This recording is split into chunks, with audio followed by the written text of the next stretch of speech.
Cheers, everybody, and welcome to episode 258 of the Michigan Bros Grow Show. Here every Sunday night at 9 p.m. Eastern Time, and whatever time that is for the rest of you in the world. Losers. East, I can't even say East Coast. It's Eastern Standard Time. Yeah, we're East You know Coast. We're You East know, Coast. we should talk about. What This should is we what talk I think we should talk about. I think we should talk about how the Midwest should not include Indiana. Michigan and the surrounding states. I think that Michigan and the surrounding states should be called the Great Lakes region, and we should not be called the Midwest at all. Because Ooh. why are we called West when we're in the Eastern time zone, yet we're not on either coast? We're actually in the North. We're north of Canada even. I'm confused. We're the fresh coast, man. Fresh coast. Okay, fair enough. I like that. I just have a hatred for 94 in Indiana. That's what I have a hatred for. Well, Yes. yeah. God damn. What the fuck are they doing? Did that one again today, huh? Dude, it's like every single time I drive there, there's a backup. At least one. And it's always the part that's got 27 lanes of traffic. And it's like, why are we Yeah, stopping? they have six lanes of traffic, and it's all stopped, and it's usually semi straight across. That's what kills me is just the amount of the semis use every lane, you know? That's what irritates me too. Like, why are you in the fast lane when you're a semi? That's should not be allowed. Stayman was concur. it's storming the Michigan. We were in it all the way back. We brought it with us, apparently, Yeah. basically. We just got out of it, and like 15 minutes later, it caught up back up to us. When we got here. It was raining hard and fast, and Jesus. Soaking looks wet a little out wet. here. That's why. Yeah. So I read it. Soaking wet, dude. Yeah, nothing like a pre-wash. Rain here. Well, I mean, that's That's honestly, kinda cool. if I can get this room low enough in humidity and have enough airflow, I don't mind it raining because, it washes it. It's our outdoor and it's not under glass. So, a Granddaddy Purple right here, Oh, Nice. beautiful, man. Nice one. officially done. Hell yeah. Time to come down. The temperatures are going to get too low. If it wasn't raining the way that it is, like 2-3 days in a row like this, I'd probably let it, take the chill. It's been cold already. We already had a frost the other day. Everything did fine in the frost. Everything was fine. It was sunny. The sun came out. It's raining now. So now it's officially like, do I want to risk it? Granddaddy's done. It doesn't matter. It's a 55, 60-day Afghan indica. It doesn't matter. It's done. They got a handful of varieties that could use another week. If it was indoor, I'd probably give it another week, give it 2 more weeks. But I'm going to probably harvest them because I don't think our weather's going to cooperate. So I think it's time because I actually want to utilize this flower this year. I want to have some stuff that doesn't have mold in it. I took it to the limit last year and had some mold and some stuff. I was like, can't use this shit. It sucks. So try to actually have some useful stuff. This stuff, maybe not so much this side of the plant that I'm working on. I grabbed a flower hung back there from another side of the plant. That one I'm thinking that side of the plant's pollinated, I should say. And then there's another Granddaddy Purple plant, a little short one, that is also like more full leaf pollinated with Blue Steel, which is OG blueberry cut, and the Cube. And the Cube is like Starfighter. It's like a Starfighter F2 or something like that. Starfighter is basically like OG Kush varietal.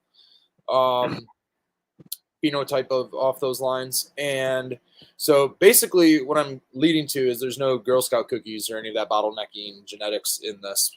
A lot of throwback genetics going into this little breeding project, little blueberry and a little Granddaddy. And then that's going to be like a main breeding project I'm going to start working with. And I might try to hunt some males and females, then re-pollinate the Granddaddy again with that and kind of do like a Granddaddy back cross deal going on. Maybe a couple times doing that and try to actually get this Mendo Granddaddy seeds going. I guess it'd be a little blueberry, which I really like. And the OG blueberry is like a throwback DJ Short blueberry. Supposedly that's what was in that OG blueberry. So I got some of these female blue steels in the garden do have a really nice blueberry fragrance to them. I'm digging it. So happy harvest, everybody. That's what I'm doing tonight.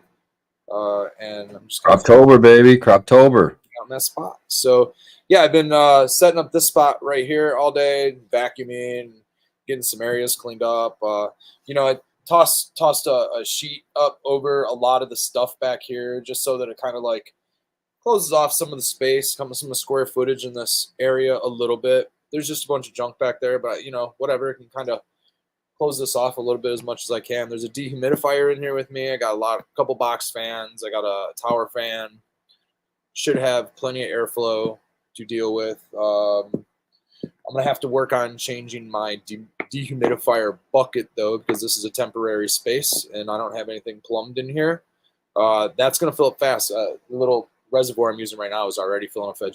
Just to regulate the room before I brought anything in here to make sure it's empty. Does it have a side discharge? You can put it up on something high and then let it. That's what I haven't done. It's up on a table. Nice. I put a 5-gallon bucket underneath it. I just have to change it like twice a day if it's raining. You know what I mean? Hopefully the rain will subside. What's nice is the colder temperatures do drop that humidity down a lot if it's not during a storm. So we have had lower humidity to work with, but that has been nice. The humidity in the home, in the residence, in the house has been lower, so that's been really good. So yeah, happy harvest to you all, man. Everybody getting it through. Happy harvest, man. I was trying to avoid the rain. It was funny. I was up in the kind of the tip of the thumb today, and it was forecasted to rain up there a lot earlier than it did. But it kind of the way it kind of came southeast almost, I guess it like kind of kept pushing further up the thumb and further up the thumb until like, just imagine being on a plank. There's nowhere else to go. You're eventually going to get hit. But yeah, I think we needed it, man. I honestly I had a lot of dead grass, and it's not because of like too much sun, and it's not because of frost or anything like that. I think it's just a lack of rain lately. Which, for cannabis crops is not necessarily a problem, that's for sure, especially late in flower here in October. We don't want a bunch of rain, but I don't mind a little bit more green. I haven't watered our garden at all in months. It's been nice. Not because we've gotten a lot of rain. I mean, just because, I don't know, we don't do a lot of watering, I guess. But the rain is like so totally saturating things out there. It's squishy. It's very wet. We did get a lot of lettuce planted in the last couple days, the last week. So rain is going to be good for that lettuce because it's taking. Yeah, dude, it's just this huge band. Nothing compared to what the Southern United States has gotten over the last couple of weeks. So for real. I guess we can't forget to, we got a lot of growers down there that are dealing with some shit. So and just everybody in general. I got family actually right there in Sarasota area. So yeah. They were slightly displaced for a little while, but their homes are, okay, salvageable, everything. Shout out to everybody down there. Big love. We don't have a lot that we're able to get down there. Unfortunately, we can't get down there at this time. But we can give love and prayers. Ooh, I just heard a seed drop. That's a good sound. I'd love to help out if there is any kind of a thing going on. Where we do something. Donate some of these seeds or something like that for raising efforts. But anyways, shout out to all those people out there. That are dealing with harsh weather and environments. It's a tough time of year. If you're growing cannabis or just really anything, farming in general is very tough. When you're talking about the transition seasons right now, the mountains are going to get hail. They're going to get bad storms. So if you are growing cannabis or any other kind of crops, it's good to have, I guess, like structures in place or anything like that. You can kind of utilize protections for yourself and your things. Even affects indoor growers, power outages, stuff like that's going to happen. You got to be prepared for pretty much anything. Have a generator maybe on standby, or just think of what could it possibly happen and what could I be prepared for. Maybe just get yourself ready. Hey, Nut Tree, and I guess this goes for everybody. Why don't we cover that? What would you guys do in a situation where you have lost power? The storm came through, you're maybe a little bit unprepared. You've got maybe a 4-light grow going, or 4 lights worth of grow going in your garage or basement, something like that, right? You don't have a generator, you don't have a whole home generator, and you don't even have a portable generator. But a massive storm comes through, you're going to be without power for, let's say, a minimum of 24 hours, but they're saying, maybe they're predicting it's going to be 72 plus hours. So let's make it a critical time period. So say you got a 3-day period minimum without power, and you've got, a grow going. And let's also say it's, maybe November outside. So it's not like you could just put the plants outside, because I can already tell you that's what Spartan would do. He would just throw those plants outside. But maybe that's not an option, right? What are you guys doing in this situation? Are you just running to Home Depot and hoping you get the last one on the shelf, or, what's the plan? I've got a generator in my garage. I have a front porch that stays kind of warm that could probably, it is right where a lot of traffic is going by and stuff, and it probably draws some attention. Maybe dank, and depends on where we're at in flower, where we're at in veg. What do we have? 3 days, I guess. I'd hope for a generator you have, because that's a long time, especially if you're right toward the end of flower or something, and crunch time is happening. You definitely want to protect your investment somehow, and a generator would be the first, I guess. Maybe have one already before crunch time and just be prepared for one. But some people like myself don't even have one, and I guess what would I do? I don't know. Well, and they also sell out very fast in those scenarios, right? Like, Exactly, I've been in this scenario before. And we were fortunate enough to get like the second to last one that was at the local Home Depot. You know what I mean? And I've seen generators sell out over and over again. Working so at it's Lowe's, definitely- I've seen it happen too. Also at Lowe's, it's definitely happened before. So that's definitely probably the first thing to do, is just have that on hand, right? And with that though, like, so what's your plan if it's 3 days and are you running it back and forth between your lights and your fridge? Like what's the? I've been out of power at the grow for 3 or 4 days, a couple times now. I only run my dehumidifiers. That's my main focus. The plants are in dark cycle. As long as they don't get light, they're asleep. And they might want to wake up, but there's no light to turn them on. If they go more than that, they're probably going to crash.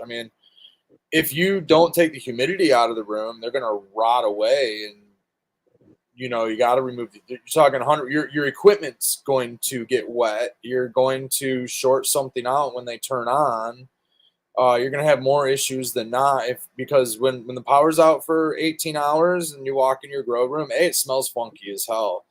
B, the floor's slippery, walls are dripping wet, like it's a mess. You know what I mean? Like, you don't want. You're talking 100% humidity. That's and if you don't have a generator, and you're not pulling those plants out to put them on a warm porch or something like that, or outside, if you don't have that opportunity, at least open those doors or crack them somehow to get some airflow through there.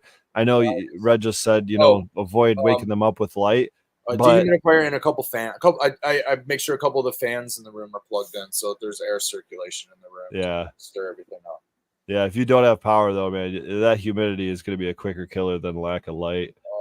And then, if I had enough energy, if I had a couple generators, I'd try to run a light.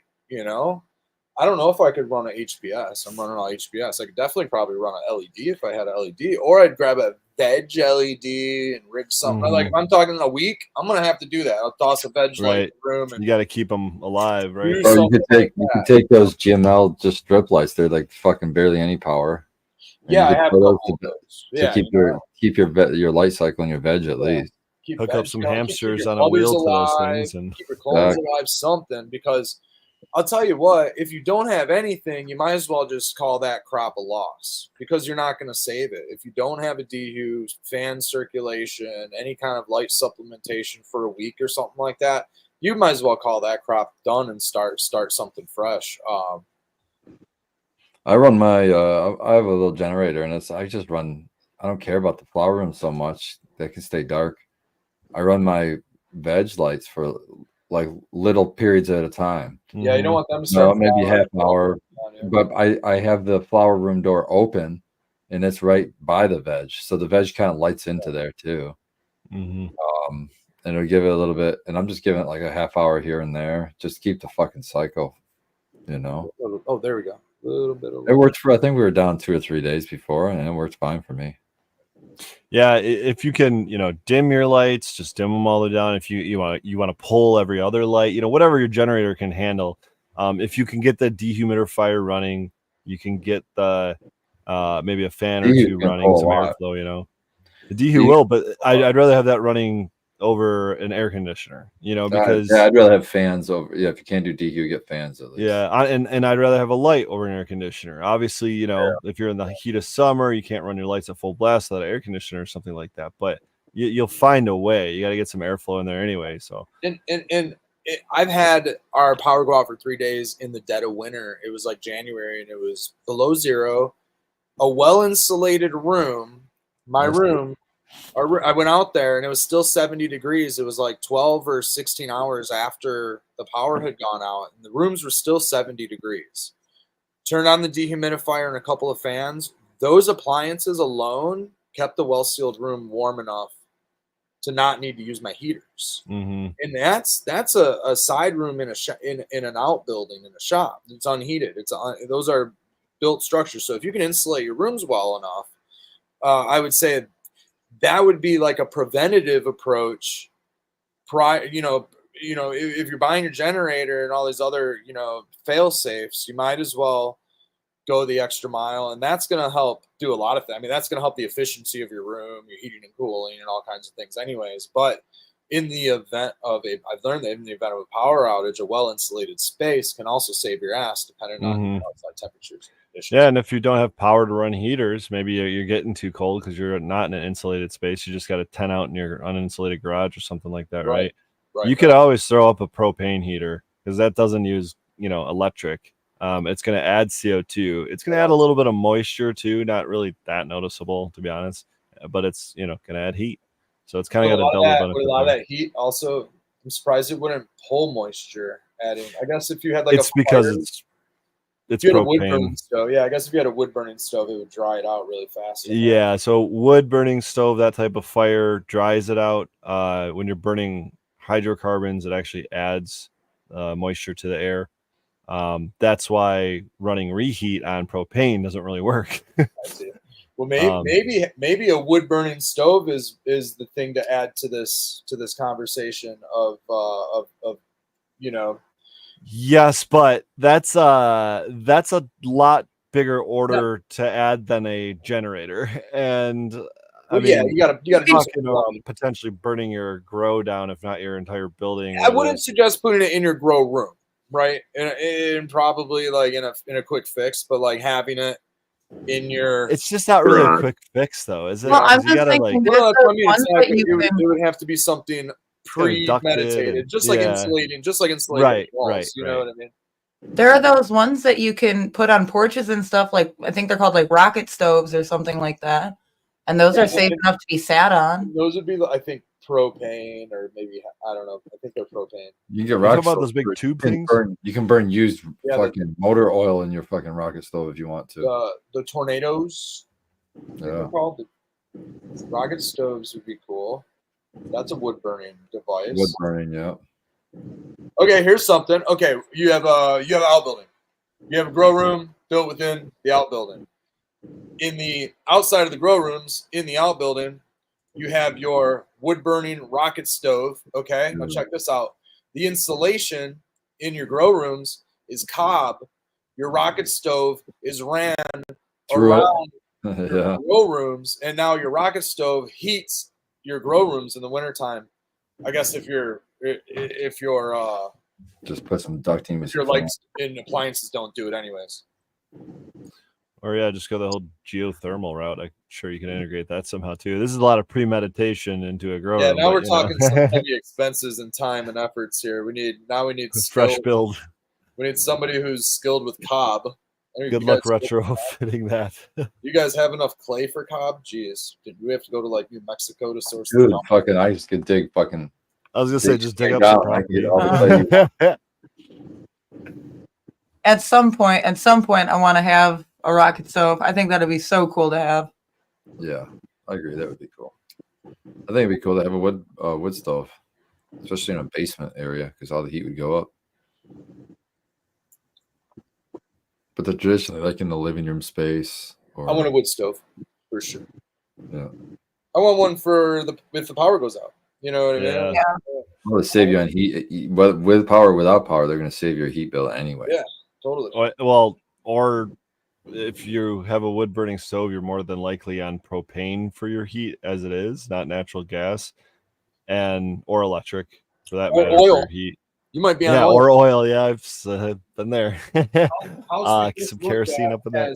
House we just looked at has a furnace on oil with a wood burning stove in the basement attached. Yeah. To the furnace. I'd love Yeah. that's the ultimate hack is to have the wood burning stove fed into your furnace system, so Yeah. that you can just supplement with the whole house rather That's than just, like, awesome. a room. You Mhm. know, but you have to like go down in your basement and feed it. You know what I mean? But if you're home and you can feed it, you know, and then if you're away, you just run the propane or natural Yeah. gas or whatever. Dude, Propane's you're about very to have mini-me's. That means you've got little lumberjacks for quite some time to keep that Yeah, stocked. Yeah, no doubt.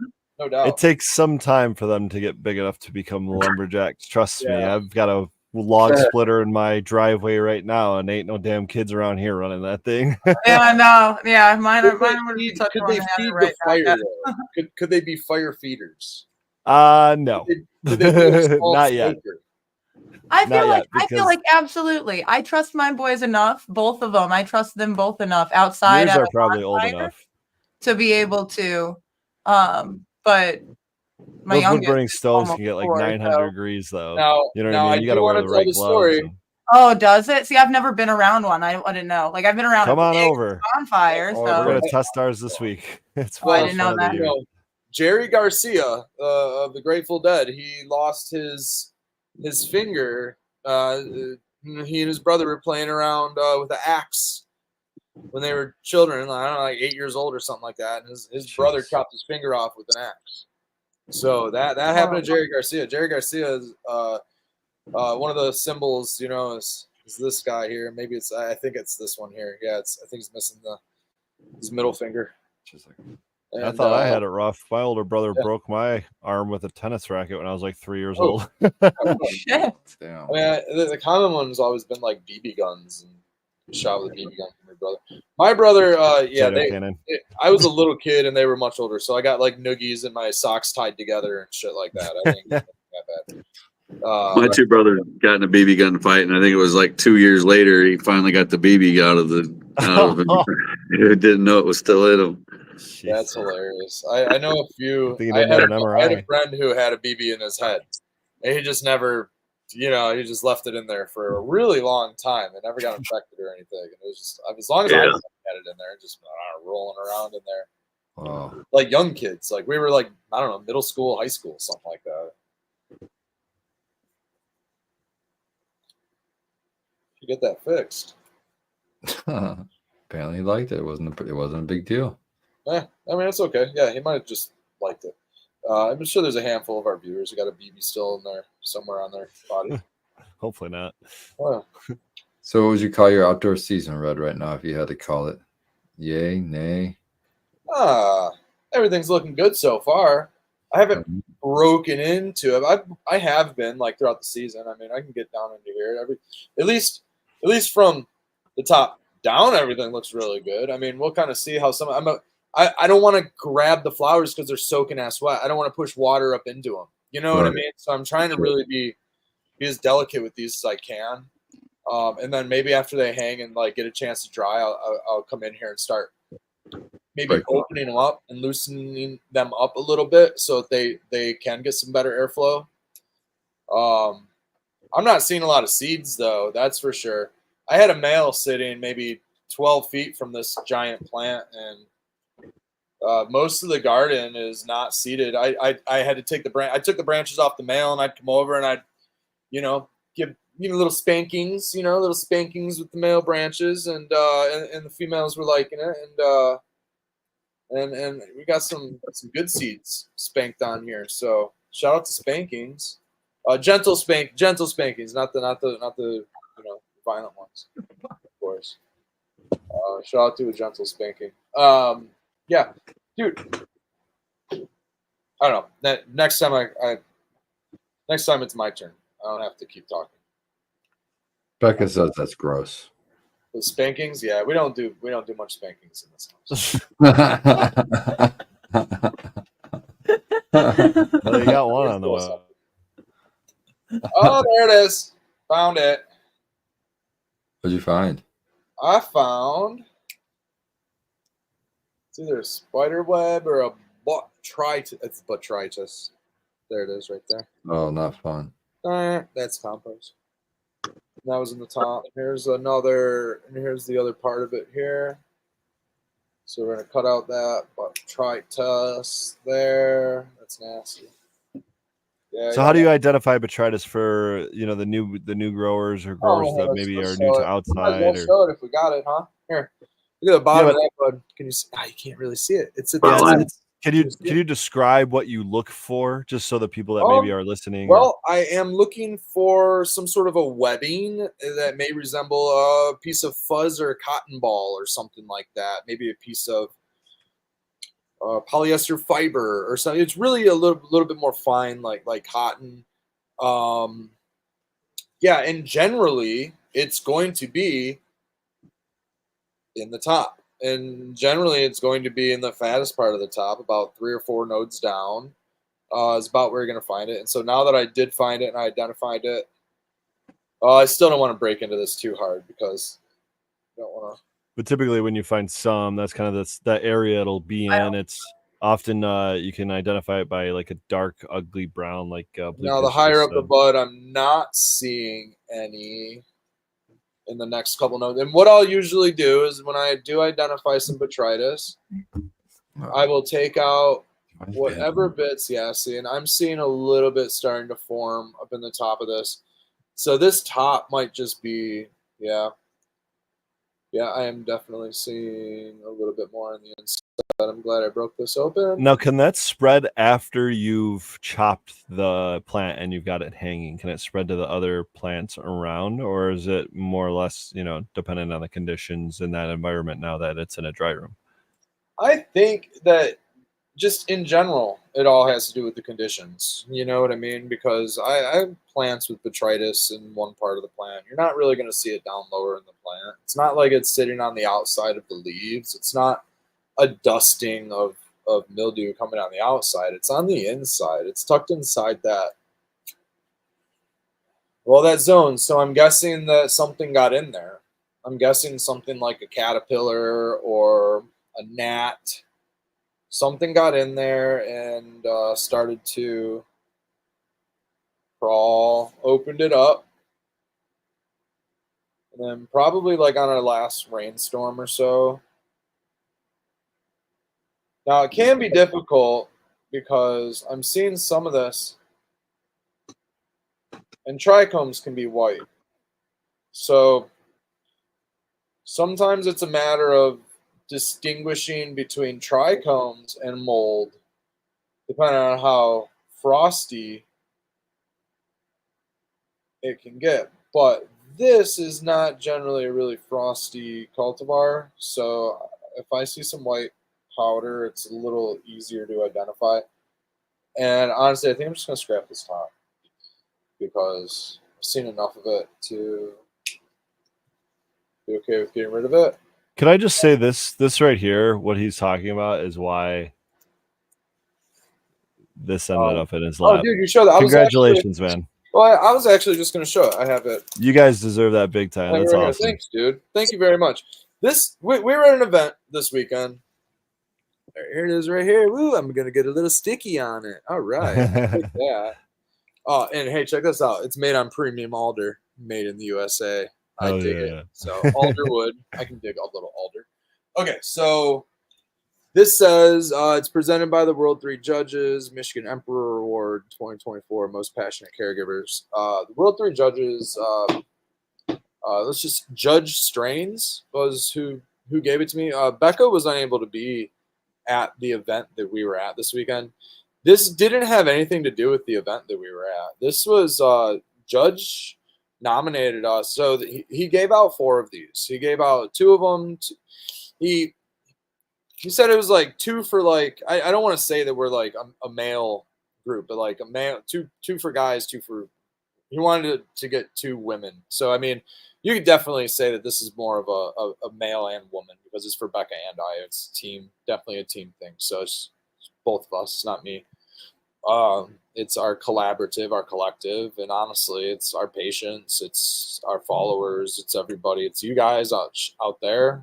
This is all because of everybody. You know what I mean? It's a collective consciousness. But that was so he's doing a few of these types of things. You know, he's gonna have like most passionate, like activist, and like just other things, and you know, and he wants to just be out there so that maybe some other people see recognition, and it gives us an honor, and I'm more than happy to, I guess, like continue to lead by example. Like now I feel like obligated to like lead by an example, and nothing's gonna change. We're just gonna like, I'm not, I just am honored that he presented this to us just out of nowhere, dude. It was super kind.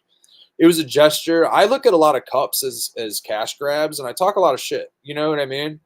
And I definitely put my foot in the mouth on like the cups that are just like random and stuff, because he did this. He's just giving these out to people, not for any entries. I didn't buy into this. This was nothing. I had no idea he was doing it.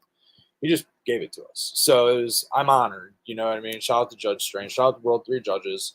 Their group, their collective. They do cups in the area. They do like the big cloud. They've gotten in with a lot of stuff. They gotten in with the weedsters, and they do cups in honor of, community and things like that. And, this is showing me that I guess there's a little bit more to it than just the cash grab. Like there's actually a collective and a community and a respect for the community. So I dig it. You know what I mean? It's good to have a different perspective, and I'm happy to change my perspective, or at least have a different perspective on some things.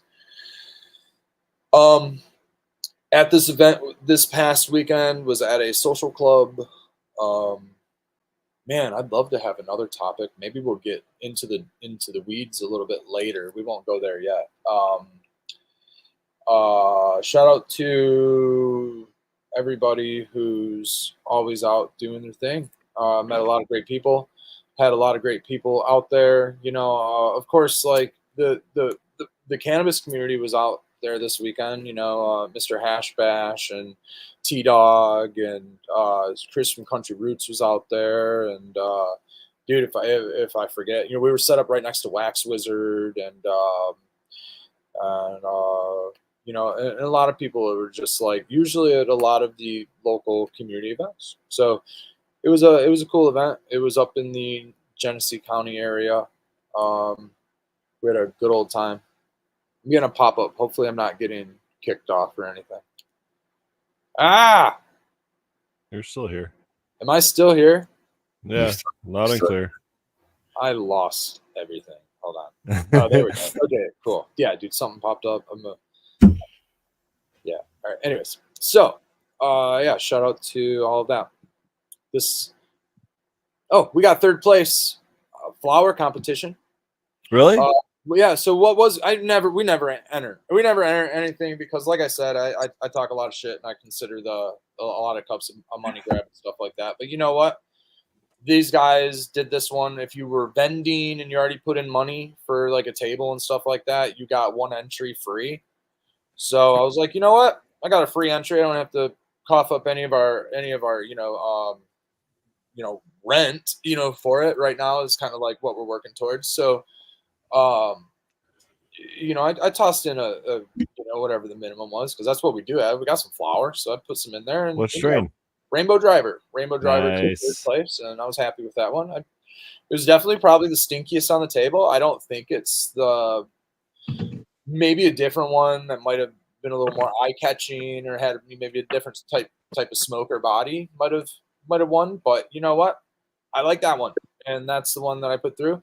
If I had more Citrique on the table, or like Durban Margie, or a couple of these newer ones, man, the Dolato, or the Puro Loco, maybe I would have entered one of those. But those are in limited supply, and I did have a decent amount of Rainbow Driver on deck. So, yeah, I was super honored with that too. So it was a really exciting day yesterday, man. Vibes were high. It was super cool. Shout out to T-Dog for keeping the vibes high with the Good Vibe Tribe, man. You know, he's always out there doing his thing, keeping a smile and keeping the community jazzed up, man, because we need to stay jazzed up. You know, there's a lot of reasons for it. In Michigan, probably in your state, and if not in your state, it's coming to your state. So stay jazzed up, man. That's another. We haven't had a guest in a long time, but I know we talked to him about hopping on the show at the Yeah, we Clio. did actually. I Yeah. totally should have talked to him yesterday about it, and I failed to. We'll have to get him I on mean, here. like right next to each other, and we were fucking rocking out, hanging out all day, dude. Shout out T-Dog, he's fucking awesome, dude. So what other strains are you gonna? You're working on grape. Hold on, I almost said grape Got fun another dip, top here, and it's okay. and then I almost said grapefruit Durban. Granddaddy Grape Perks. Ape, Granddaddy. Oh my God, there's too many. All right, so you got Grape Ape. What other strains are you gonna be chopping after that? Granddaddy Purple. You got Granddaddy Purple. I'm sorry, the dyslexia is strong Grape Ape tonight. was 2019. Great. I stopped growing. I grew Grape Ape for a long ass time, but I stopped growing it in 2019. Just didn't get big enough. I could not get it above 4 feet tall. I just couldn't get it above 4 feet tall. I don't know. Indoor, outdoor, didn't matter. I couldn't get it above 4 feet tall. So I just There's a stopped joke growing. in there.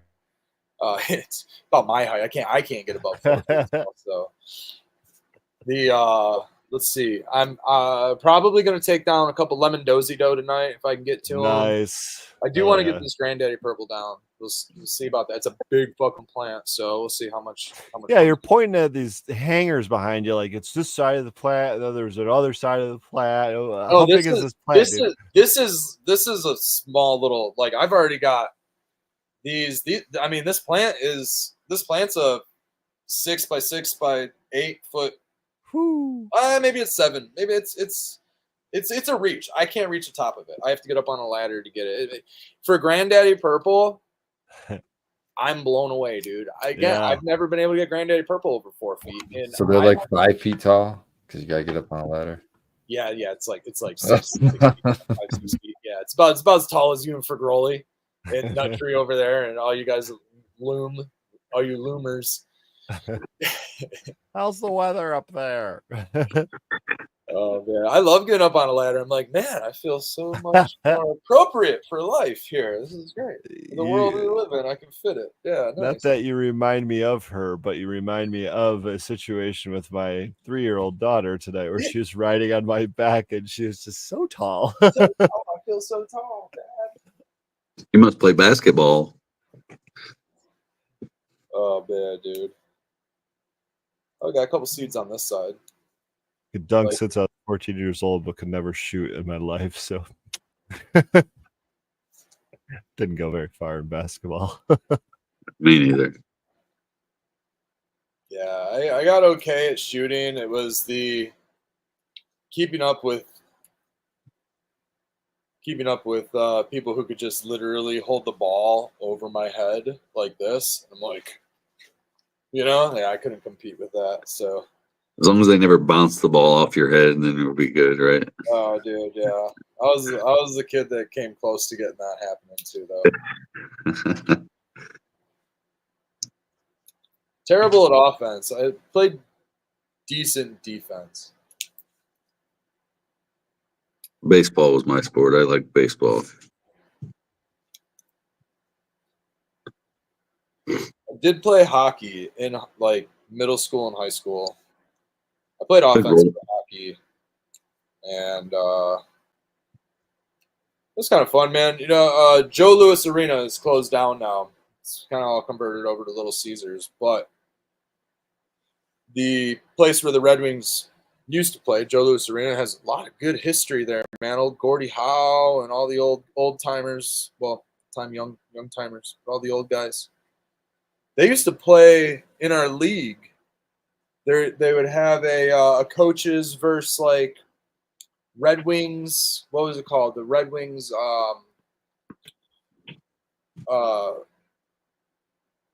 What? Not a veteran. Shit. What is it like when you're in something and then you're not in it? Alumni. There we go. It would be they would call it the alumni games, and it would be like Gordie Howe, Alec DeVecchio, and a handful of these other dudes would come out and they would play a game against our coaches. And it was super fucking cool, dude. So I got to like meet Gordie Howe like a few times. I got like a handful of shit signed by him and stuff like that. It's fucking, back in the day I was into it, you know what I mean? And then just kind of fizzled. But I used to love playing hockey, man. That was my thing. It was an intense sport, to say the least. I got a couple goals. I got one goal at Joe Louis. I got a couple penalties. I spent quite some time in the penalty box up there. I think I got a good like 7 or 9 minutes in the penalty box at Joe Louis. I got a one or two 2-minute penalties. I ended up picking up a 5-minute penalty.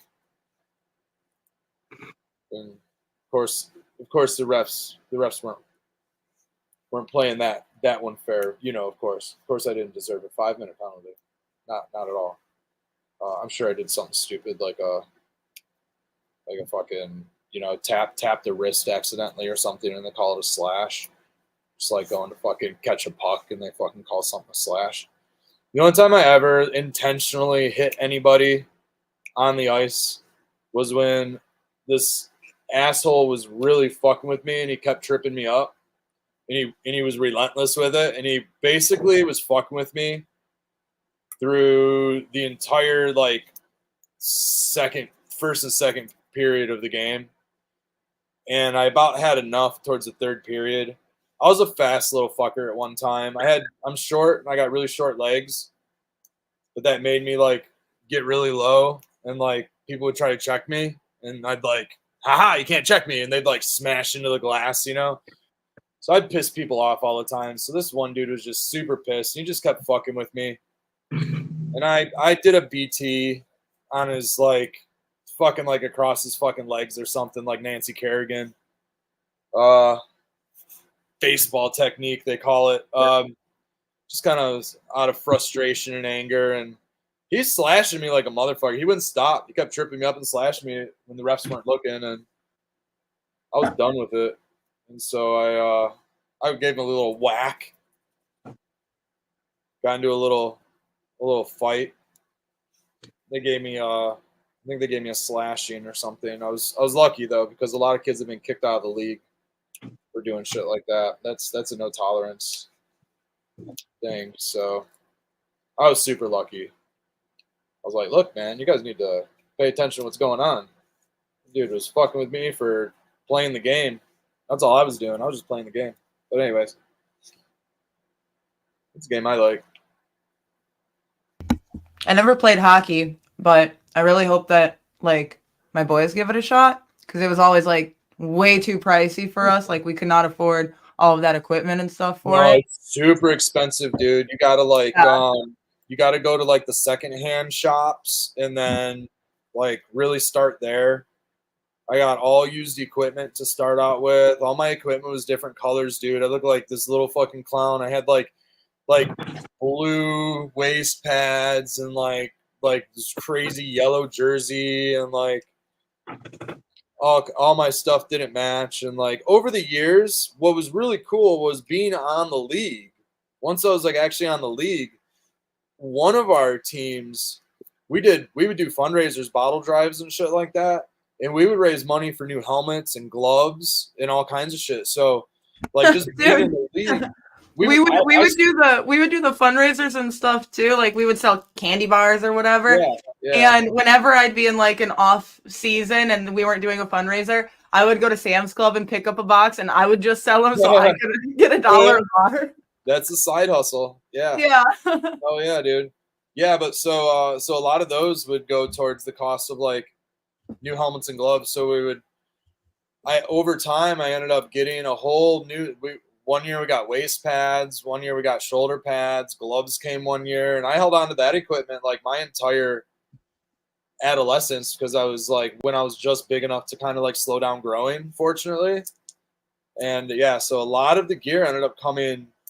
I would say free in the sense of like already being in the league, but yeah, you're already paying into the league, and that's expensive. Ice time's expensive. That is not cheap, and so that is one of those things where a lot of the leagues will do fundraisers to lower ice time costs for parents. So definitely look into youth leagues because it is expensive and the cost is a barrier. But there's a lot of groups and things like that that make it affordable for people that like really want to get their kids into that stuff. Because That's those, good to know because Yeah. it's always been like a big deterrence, like actually Totally. wanting to commit to it. yeah, So I really do appreciate knowing that. Like, yeah, I always did sports like in school and stuff because it was free to sign up for the most part. I mean, you had to get your own gear, but usually it was just a pair of shoes, some knee pads and stuff. right. So like in school, every year I would do cross country and then volleyball and then basketball and then soccer. And then over summer I would do golf. And then Damn. like, yeah, didn't do anything with it though. Was that a 6-sport athlete? No, that was 4, That was 5. Yeah. That's still, I mean, it's impressive to be 3. You're over here with 5. No, Oh, I big deal. loved it. I loved it. And I hated running, but it was like, damn, at least I could do it good, you know? So, but when I like became an adult and I was looking to get into it, I wanted to join like a volleyball club or something, but those are like hella pricey. And I was like, okay, well, you know, I can do kind of anything I want. So I joined the Carlson Gracie gym and I did Muay Thai and boxing for a while. And then I found another place that was more like Taekwondo or something, like martial arts. And so I had my son enrolled in that for a while, but that was like almost $500 a month for just Oh yeah. that. Like it's Dang. crazy the price of some of these. So Holy cow. it's you have to be able to commit to it, and that's just so hard. Like when you've got a kid who just wants to stick their toes in it right now. Yeah. Yo. Dang, Mhm. man. I had no idea stuff like that was that expensive nowadays. That's wild. Yeah, unfortunately so. We just he just pointed out when we were driving around town that they've got a boxing gym here, and I'm like, I want to go check it out. I tried to Google it and see like stuff, and all they have are like Yelp reviews and a closed Facebook page, so you know they've got to be good. It's old school. Like, Yeah. It's been there longer than I've been here, so it's always been the same thing. Huh. Have to swim through there one day.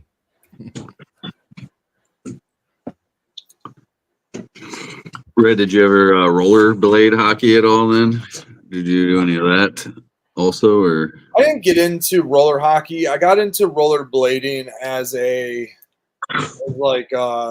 go and destroy somebody's property accidentally, not thinking about it, but like waxing curbs at like commercial businesses and shit like that and like grinding on them. That's how I got into rollerblading.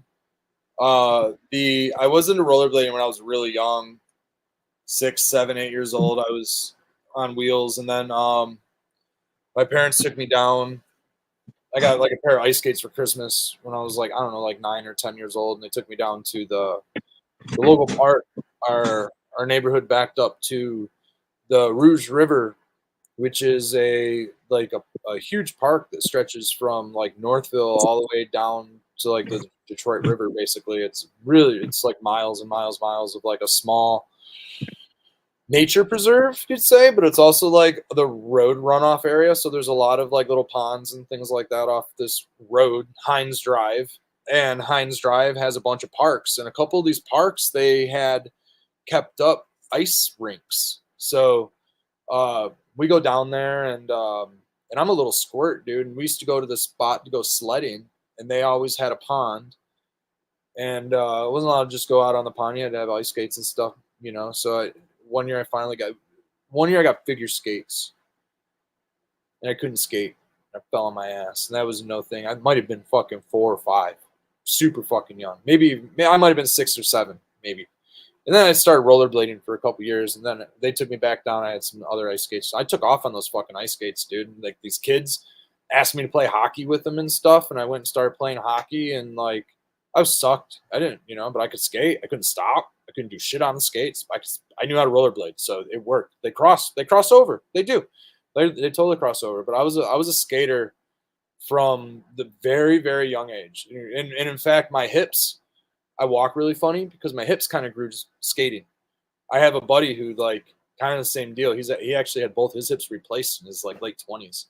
Something skaters and their fucking hips and shit like that. But I do this bob and weave, and I because I was on wheels and ice skates 7 days a week for I don't know 12 hours a day. That's all I did after school. Go rollerblade all fucking day, and then into my late 20s, downtown Detroit rollerblading until like 2 in the morning, 4 in the morning, just like shagging buses and like going from like uptown to downtown, trailing Woodward and skitching. Yeah, dude, fucking fun. Yeah, Oh yeah, until they dude, stop, So some stupid shit. My dad lost his 2 front teeth going down a hill, landing in the back of a car. So you.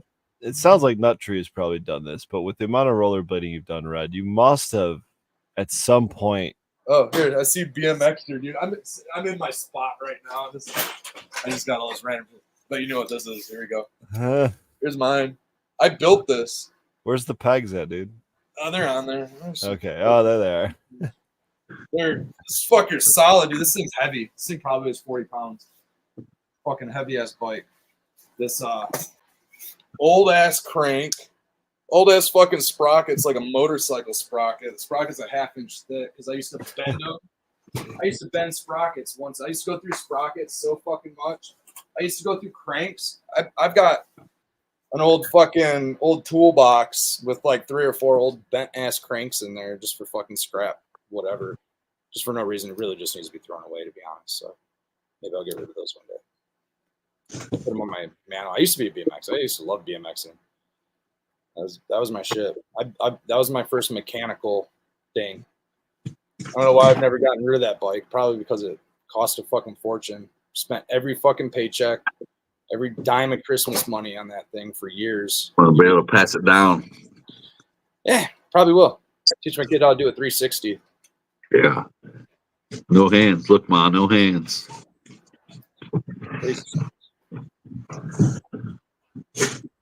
Shut up, modern. I think it was Modern Genetics asking earlier. No, Genetic Memory Farm was asking me. Oh, I'm healing up. I'm healing up pretty good. I got all the bandages off and everything now. So you got full range of motion in all your fingers and stuff. No, not these ones. Oh man.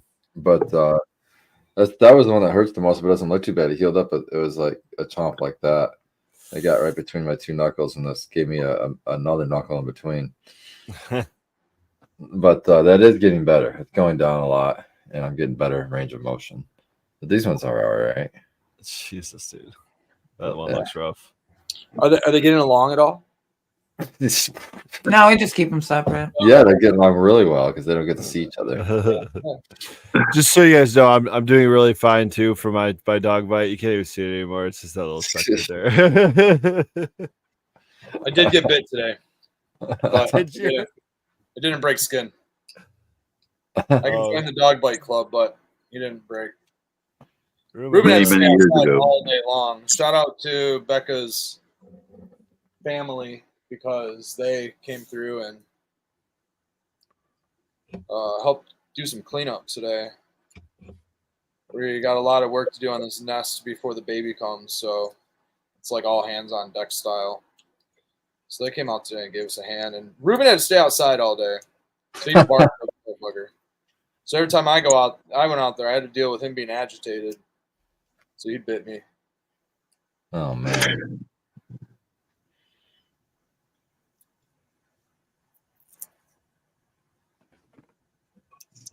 I just jumped. I saw saw something I thought move, and I was like, ah, and it wasn't not anything. So that happened. That's good. Yeah. Good news that it was nothing though. Yeah. It was. There's fans in here now, so things are blowing around and making noise. And, I'll bet you that's extra fun at what night. is that noise? It's extra fun at night when you're by yourself. And it's October and close to Halloween. It is. That's what I was thinking. It's a Halloween monster. And you got you got all the fucking rippers out there just looking for trouble. That's what I was saying. Ripper, I'm listening, yeah. right. We got people door handle shaking around here lately. So I've been Yeah. locking the truck. You know, I don't You think need to do that. Yeah. You need to Home Alone it, man, and put the electrode on that bitch. Let them grab a hold of that handle and just fucking light them up. Do not try this at home. Some razor blades under the handle or something. Oh. Like I said, do not try this at home. Yeah, that'd be nasty. That'd be messy. I don't know if I'd like that. Yeah, don't forget about that. That's Don't what forget power about that. washers for. Yeah, that'd be terrible. I don't like that. We've dealt with enough of that shit already. We don't need more. Yeah, don't cut your hands. Don't cut your Shout out to Emily though. She fucking has been nursing the shit out of me. So it's that and cannabis. Yeah. So nice. Emily and cannabis. Thank you. You been using any of this on there, buddy? No, how you I'm not putting that in open wounds. What are you talking about? No, you use CBD lotion on this side though did. to help with the swelling. I did. Yeah, I did put some on top of this right here, which did help the swelling quite a bit, I think, because it was It's not swollen. very open to me anymore. What the fuck? No, that side is still open. It was bleeding earlier, this shit unfortunately. every time. Yeah, this shit is like leaking juices. I was gonna go full screen, but I don't know if everyone really wants to see We're that. okay. Nah. I'm trying to get it air so it'll dry up. That's what I'm trying to do. Yeah. I let it air out every once in a while too, you know. Oof, man, that sucks. Yeah. Shout out to Skunk Ape. He says, shout out to Little E, but he just picked up a heater of a hand pipe from me. Green and white double reversals wig with a fat vortex marble. That's I cannot badass. wait to Okay. see that. Can't wait to see that shit. That's gonna be dope. I'll be like, sources tell me, my little birdies tell me. Big skunk ape tells me. Yeah.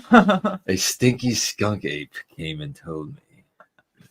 You guys got any October Halloween traditions or anything like that? Do any ghosts in the trees or purple and orange lights or pumpkin carving, anything like This that? is the tradition person right here. She's all about that. So we're not doing spooky stuff. Like we're avoiding spooky stuff. But I'm gonna set them up with like a little like boo basket for each of them with some decorations and stuff. So we'll do like the window clings and the colored lights. And then I they too have am like, learning about boo baskets this week. yeah. Find a nice basket. It's important, buddy. Boo Fest? Say Boo Fest? No, No, this is something you'll learn about in about 12 years when you have a preteen. It's called Boo Fest? Boo No. basket. Nope. Boo Nope, still wrong. basket. Oh, a Boo Basket. Yeah. Like the little pumpkin that says Boo? That headlamp looks like a Sure. hair. Like you know, it's a little candy basket. It's a little shaped like a pumpkin. It's got a handle. It says Boo.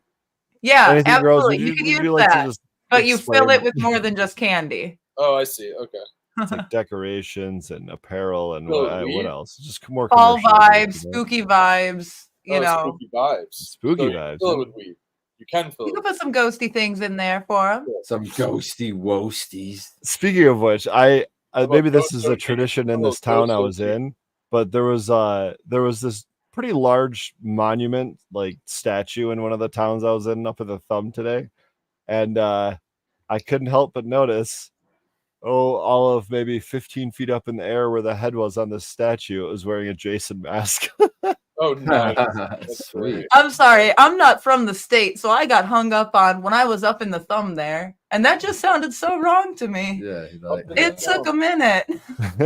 Welcome. When- Michigan. Oh, It came out so casually. that's what he meant by he was up in the tip earlier. He's at the tip of the thumb. Yeah, just the tip, just to see. how Many the other rain things is. crossed my mind. He's just like, man. It This sounds like one a you here. problem, Emily. Purple. I got there though. I'm engulfing in Still the with mitten. us. Still with us. Good, Red. What's one? Is that still Granddaddy Purple? Oh yeah, yeah. I'll be on Granddaddy Purple until the sun comes up tomorrow morning. All right. All right. At the rate I'm plucking these dang leaves off of here, that's gonna take me all freaking week.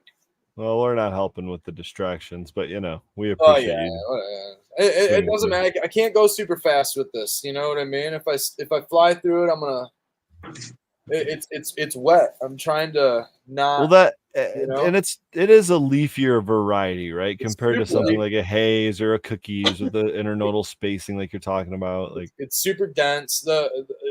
Yeah. It's leafy. It's super leafy. It's definitely not set up like a. just a structure thing, though. It's not like it's a.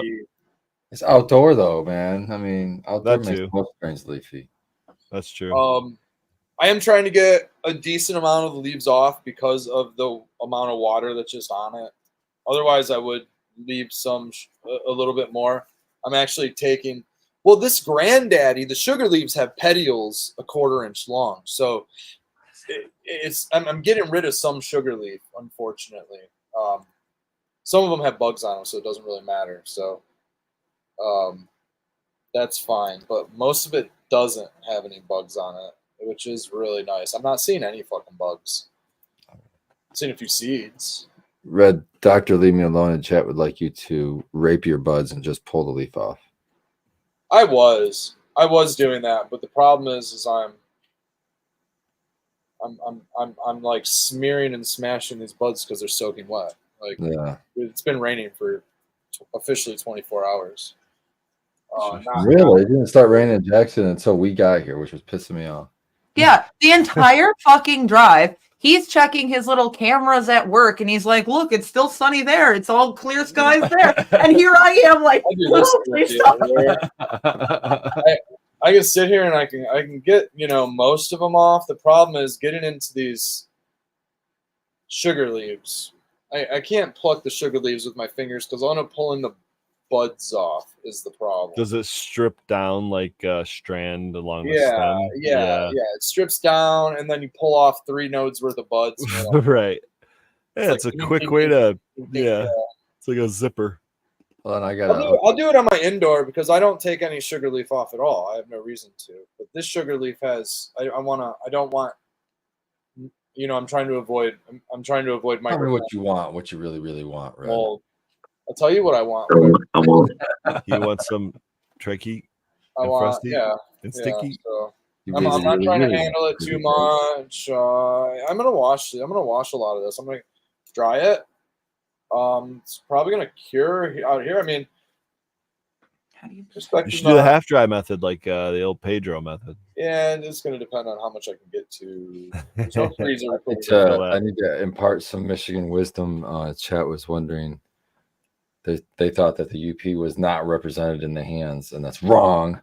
You use your other hand. I'm sorry. Here, let me. What? Do you really? I even knew that. I'll show you where we are based on the. How about that? That you want me to do? How about that? You better change those gloves. I swear to G. Yeah.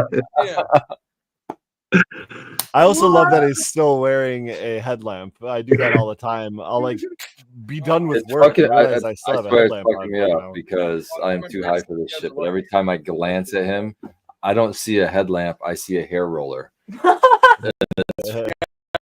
a hairband. My hair. It's keeping my hair back. Is that how you get those luscious curls? This is health department approved right here. A headband is approved. Okay, good to know. Remember that. Serve safe certified over there. That's right. Are you going for heatless curls tonight? What's that? It looks like a Heatless curler. curls. It's a heatless curler. I'm gonna wrap my hair up in some curlers. Now you're reminding me of my grandmother. Like I said, to turn on the light to show off the bud. Probably your Oh. headlight. Maybe my headlight. Oh wow, there you go. Put it on the camera. Oh no. Sweet jacket. I didn't realize your jacket was green, man. That looks sweet. All right, we now have a meme contest going. Chat, I would like you to submit your memes of Red and his leprechaun face Oh, to nice. ferroli@gmail.com. We'll post them next week. Noise. That was really good.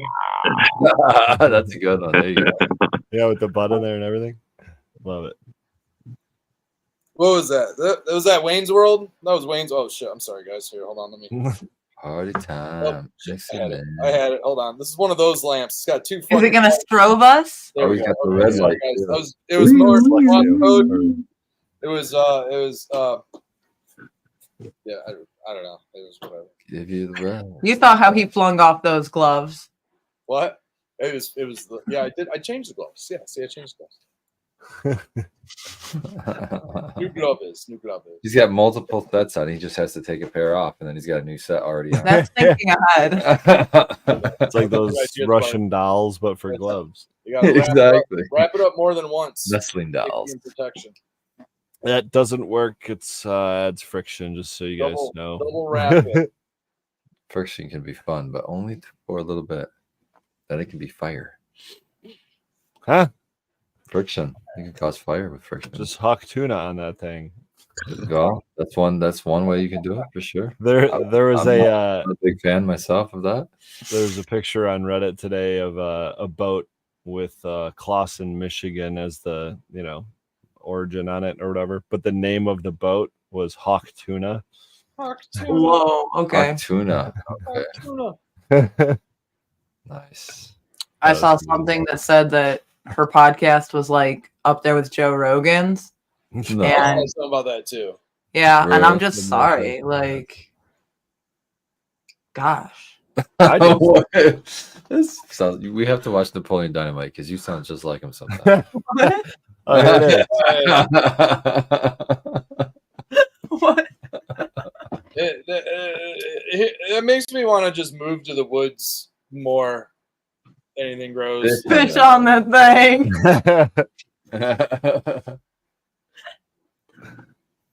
She got a whole moment out of this, and that's pretty. Cashed in on it. Here we Yeah, go. I mean- One. Write it out, get your money, honey. Yeah, I hope she's getting some paid. Oh, that's cool. Becca said she That's donates a lot good. of her money to animal shelters. It'd be cool if you donated it to me. I'm just saying.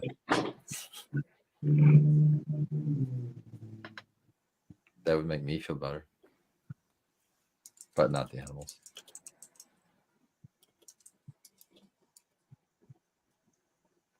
Nobody wants the hawk part, just the Tua.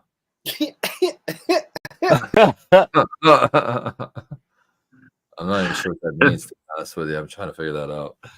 Well, Like- it's the hacking. Getting the green in it. Yeah. Oh God, the lung butter. Sticky part. Everyone needs a little lung Lung butter butter. in their Tua. I am disgusted. Yeah, it's kind of a hard That's pass. the point. Where to? Oh, I'm with you. Gross. Oh, cool. Tony says, yeah, she donated her first $500,000. Okay, that's pretty cool. Yeah. See, Yeah. I'm glad she got some money out of it. So that means she's. Well, it sounds like she gave her Making it money into her away, pocket but now. hopefully she made some more too. Fuck, if you donated Her half first- a million, $500,000. That means she obviously had another half to keep. I hope so. I'm sure she's doing all right. She's got to pay them taxes, you know. Sure, so you people might as will well be just paying donate her it. for a while to just show up at events and things. So she'll be all right. Yay. Let's celebrate that. Grateful is wondering if I could zoom in on the trikes. Probably not. Go get your microscope out, tape it to your webcam. It's There not. you go. Get It's a ring not light. frosty. Come in it's not remotely super from the frosty varietal. I mean, it's not a visually frosty varietal. It's not a dumper, you know. It's not one of those guys, but it makes hash. It makes great hash. It makes purple hash. That's cool. Yeah, it's That's- nice.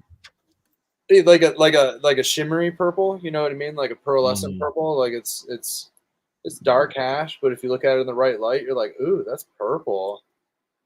And then it's probably contaminant, but I mean the flowers are purple. The leaves do fade if I give it enough time. Not so much this round. I didn't see them fade. I think we'll see.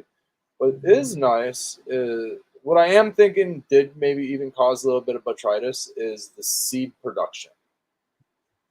Really? Because what's going on is I pollinated this pretty early in the season. And so what I'm getting are these. This seed is maybe in the case. What I'm getting are these bracts that are brown, like brown. I don't know, dark. I don't know. I don't have any on this flower to show you.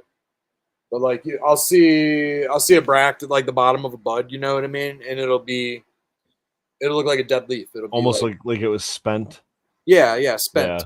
Yeah. And that'll be filled with a seed, a very mature seed. Mm-hmm. And it just that bract is mature and done and ripe. That one bract on that bud. So we look at a little part on this flower, right? Each individual bract on this flower ripens at a different rate. Now, maybe if it's not pollinated, it all ripens at a very similar rate. But when you're pollinating and doing things like that, they're definitely ripening at different rates. And I'm seeing the seeded up portions ripening faster than the non-seeded, probably because they're waiting for pollen to come, and they're still waiting. At some point, the plant's going to go, well, it's time to just fucking do it ourselves. Can't get things done. I got to do it myself, right? So that's what they do. And then, but I'm noticing there is a bit of an aging going on with the pollinated bracts compared to the stuff that's not pollinated, which does make it a little easier to find the seed. So I'm looking for a dead bract. I find a seed. It's a little easier. But I'm also thinking that inside of these buds, there is a seed. There's a dead bract. That dead bract is causing a different microclimate. The protective waxes, the layers, and things like that. This plant, all that waxes and everything, the trichomes, it's like a Rain-X. There's no oils on this plant, but the natural oils, and when the rain hits it, they beat off it. The wax, they protect the rain from like getting up in there and shit, But if you got something in there already, something dead, something, fucked up, then you get the botrytis, you get the mold, you get the fucked up plant. Otherwise, I don't really worry about rain. There's gonna be some fucked up spots. There's gonna be some fucked up spots without the rain. That caterpillar was already in that bud. That bract was already dead. Whatever happened already happened. That was before the rains. That botrytis isn't from it raining today. That botrytis was there 2 days ago, 3 days ago. So really now at this point, it's about mitigating more of it because of the rain. Right. Yeah. And like, I mean, I'm sure that just like anything else, it does have some sort of a spore or pathogen or spread. So I'm sure it can spread somehow, but giving it the conditions to do so, preventing the conditions for it to do so. It reminds me a lot of powdery mildew, if I'm honest with you. Both devastating equally, but also both so condition dependent and like environmental condition dependent, because I've seen plants with powdery mildew overcome it just because of the conditions in the room are right. You know what I mean? Yeah. I get plants that'll have powdery mildew in, like, let's say the early August when flowers setting. Then all of a sudden, a couple weeks later, like it won't have, like, the powdery mildew would be gone on the entire. It just won't be there. It's interesting how that works. Like a rain might come through, and then like it just doesn't. It just doesn't. I noticed. I mean, obviously, like indoor, if you got high humidity, cold temperatures, extreme cold, or probably hot too, but extreme cold with high humidity was like a magnet for powdery mildew. But microclimates, so like leaves hanging on top of each other, and getting that condensation, that water has nowhere to go, doesn't evaporate. That can cause it. But what I see the most in terms of immediate cause of powdery mildew, but also immediate ability to like reverse it, is just over watering the root ball. just keeping that thing too moist for too long, and maybe there's too many plants in the room or whatever, and they're just like spit out some powdery mildew or whatever. But thin them up a little bit, clear it up, water a little bit less, bring your humidity down, maybe take a couple plants out, and it's like just not a problem anymore. That's in veg. Maybe flower's a little bit different, I guess, but I'm thinking veg. I haven't really had to deal with it in flower in a long, long time, and that probably the last time I did that was when I lost like 14 strains to a massive powdery mildew outbreak, and that was that. I'm in the fortunate range. Never had to deal with it indoors. Knock on wood. Assuming that all of the environmental controllers are operating. Well, and like you said, get that dehumidifier is really priority number one if the power goes out, right? Yeah, because that's what's going to bring that botrytis. I think genetics is a huge one. Out in the garden right now, I have one that's completely loaded with powdery mildew on the leaves. I haven't seen any get near the flowers yet, but some of the fans, like the bigger fans, has some heavy powdery mildew on it. That's the only plant that's really got it on it. It's next to a couple other. It's next to, it's a triad and around a couple other plants. And those other plants aren't getting it. Different strains of PM. I don't really worry about squash in the garden. I don't worry about the lilacs in the garden. I don't worry about a lot of things that get PM. That stuff grows right next to my cannabis. If it's getting PM, I'm not going to grow it next year. I'm going to grow something different. I've grown enough varieties over the years. At least I've grown enough years consecutively with different varieties to know which ones don't pull PM.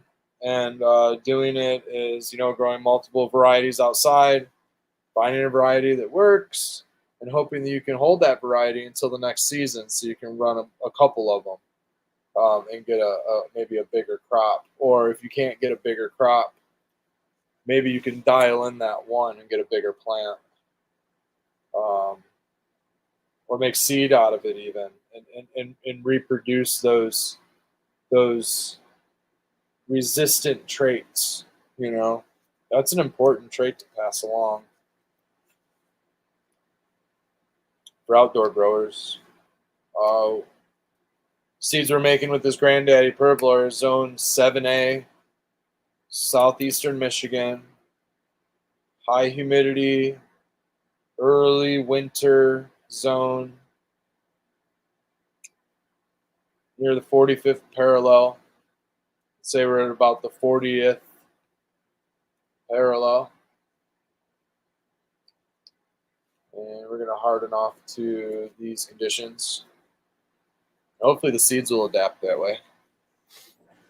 I just had a mini internal panic attack because I was thinking about the strains of my garden right now, and I was realizing that I hadn't cloned Cobra Milk, and I don't think I have any Cobra Milk in flower right now, and I don't have any clones of Cobra Milk. Do I have any Cobra Milk at all? Yes, Frigorly. I have 4 25-gallon pots of Cobra Milk in veg right now. I could take off 1,000 clones if I wanted to. I'm good. I don't know why. I just was thinking about that, but I'm just like, where the fuck is the Cobra Milk?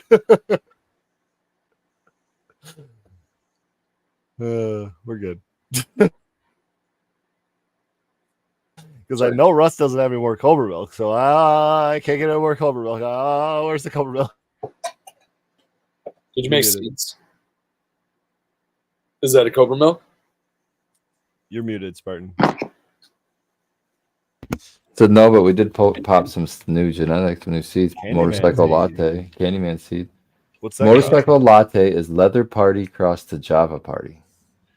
8 to 9 weeks, huge multi-top bush, gassy, lime, and leather funk. Interesting. Yeah. You're saying a couple words that are sparking interest in my ears. One of them is leather party. Yeah. The other set of words is... Hey, you said you weren't into spanking.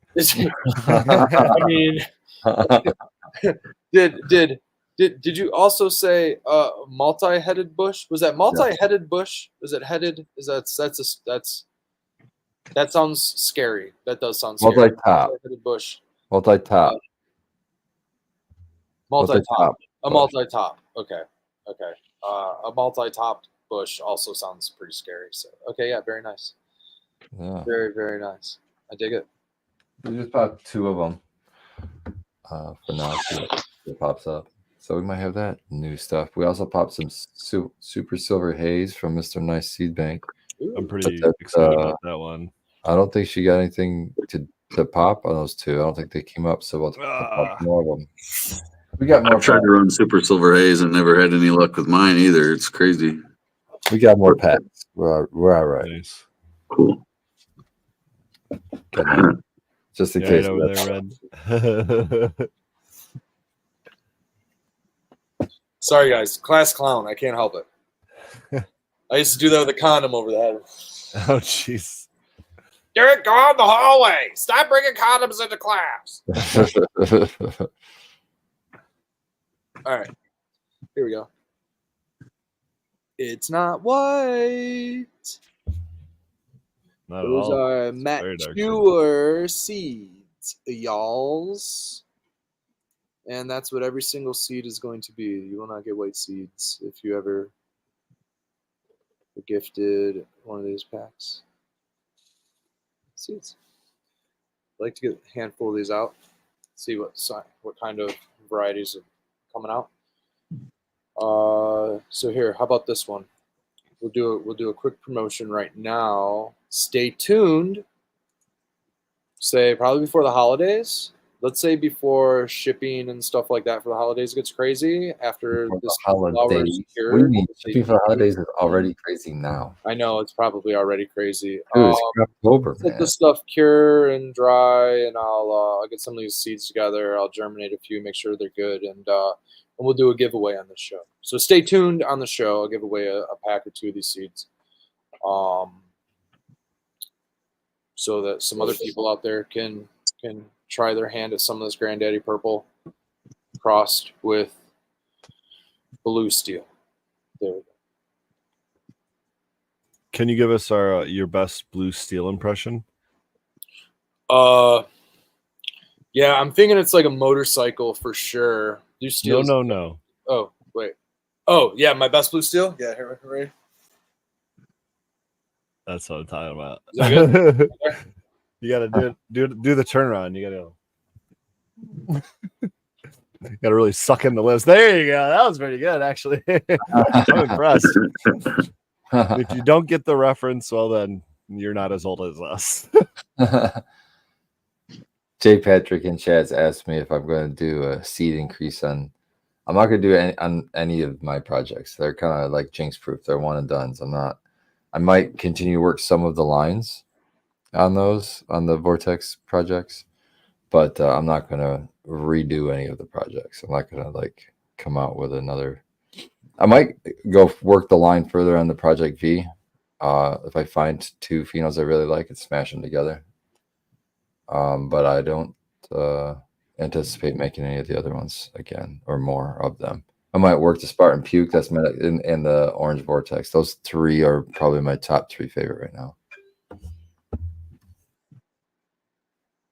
But yeah, I've still got seed stock of all of those. But once I'm out, I'm pretty much out. So it's up to you, Jay Patrick. You gotta keep them going. Well, there's people breeding with all that stuff that all the stuff I've sent out. There's plenty of people that have reached out, asked if they can keep breeding. I'm like, you don't have to ask me, man. Just do your thing. It's fine with it. That's why I did it. I wanted to preserve the genetics, get them out there. So that's cool. Get that Vortex out there. Spartan Puke's really good. That's a good mix with the Donnie Burger and the Vortex. That was a good mix. And I really think I'm going to start hunting probably soon. Some more of the Orange Vortex. I've been hearing reports of a lot of like creamsicle kind of flavors and stuff coming out of that one. So interested. And that was a really good grower. Like it's always vigorous. Good yielder. Who's got the lime skunk genetics? Dun, dun, I know. dun, dun. I know a person named Fergroli. Broly's got it, and I got a cousin. Dun, Yep. dun, dun. Or a nephew? I guess it'd be more Maybe like a nephew. Maybe Or a daughter, somewhere in the family. It'd be the niece if it was anything. But Lost the balls many years ago. Yeah, I guess more niece than nephew. You're right. That's a good point. Maybe a daughter though. I think. Yeah. Fagrilli's got the lime skunk, and I've got Citrique, which is lime skunk in Orange Valley OG. Dude, it just Cheers, Daddy hits Red. all of the targets, man. It's Cheers, Teddy. so Red. terpy. It's so loud. It's been melting my absolute face off. It gave me a 5% return on on BHO. Red's back. And he's back. I've kept it around for nearly 8 years now, so I know it's pest resistant, powdery mildew resistant, disease resistant, all that kind of stuff. It kind of grows like I like things to grow, but it's not as it's not the frosty pheno. Like I pheno hunted this pack in 2016 or something like that, and decided on which pheno to keep, and the other one was certainly more frosty and more dense, but this one just had the volume and the nose to it in a different type of way. And I'm glad I kept this one. The other one was more limey. This one's more skunky, I would say. But it's got plenty of lime to it. It's just, you can't open this jar and not tell everyone in the building immediately what you're doing. It's insane. I've never come across a strain that's as potent like that, where it just, you take a dab and from across the building, like literally across the building, what is happening across over there. It's like, that is lime skunk. Who has got it? It is, dude. It's wild. It's pungent. Yeah, and things bred with it aren't too far off, like your Citrique, man. It's like very clear that there's something special in there. I wish I had more of that one when I entered. Maybe I might have swung the. Either way, I'll take a number 3. Whatever. Yeah.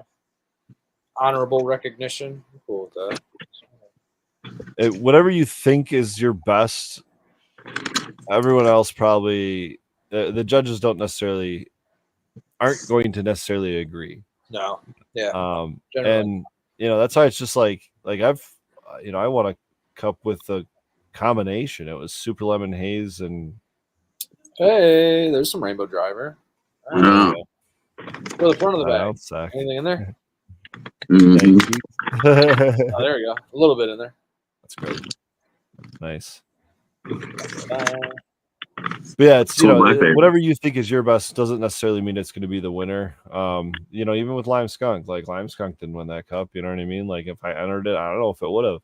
Who knows? You know what I mean? Maybe it's just the judges wanted Tangy that year or something. Yeah. Or, Yeah. Or maybe they wanted Runts this year or whatever. It's like it just kind of is what it is. But definitely, I would put your best foot forward. If you think it's your best, I think that's the one I'd enter. I don't understand entering cup at all, but that's just my opinion. It was free. It was free. Okay. Yeah. I understand that then. I like that. But to me, even then, it's like, even then, for what? To be told what? I didn't know. I know my weed, and I know your weed. I know your weed, and I know your weed is quality. I don't need a fucking person I don't know to tell me that it's quality. I'll tell you what.